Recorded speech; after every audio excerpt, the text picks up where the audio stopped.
Next, I'd like to invite Justine McMillan to present on flow and turbulence in tidal channels with implications for in-stream tidal power development. So I want you to imagine that you're sitting on an airplane en route to sunny Mexico. You're daydreaming about swimming, sipping tequila on the beach, and then suddenly, the plane jolts. A few seconds later, the shaking happens again. The pilot's voice comes through the speaker. "Ladies and gentlemen, we have just encountered some turbulence. We ask that you please remain seated with your seatbelts securely fastened." Chances are that if you've ever been on an airplane, you've heard this announcement and subsequently clutched the armrest in anticipation of the stomach churning, heaving motion of the plane. But why do you have to endure this?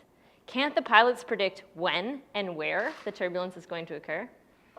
The short answer is no.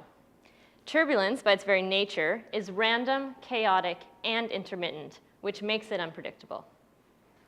Turbulence does occur in any flow that is fast, and the faster the flow, the larger the fluctuations are.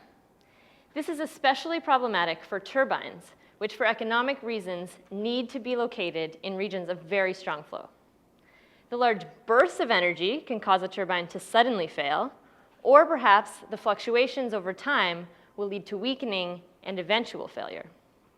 So my research in particular is motivated by tidal turbines, like the one shown here on the dark picture on the right.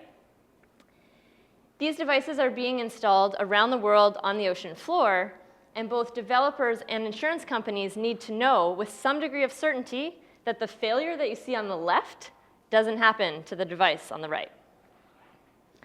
But I just told you that turbulence is unpredictable.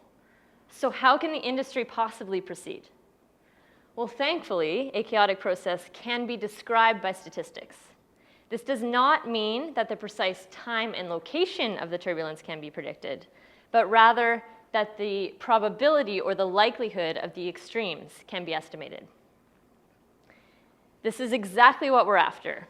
But unfortunately, the statistics of the flow in these tidal channels is not well understood. So my research team and I have used various instruments to measure the turbulence at several sites here in Nova Scotia. Because these instruments were not designed to operate in strong flows, the first objective of my thesis was to determine whether or not the measurements were reliable.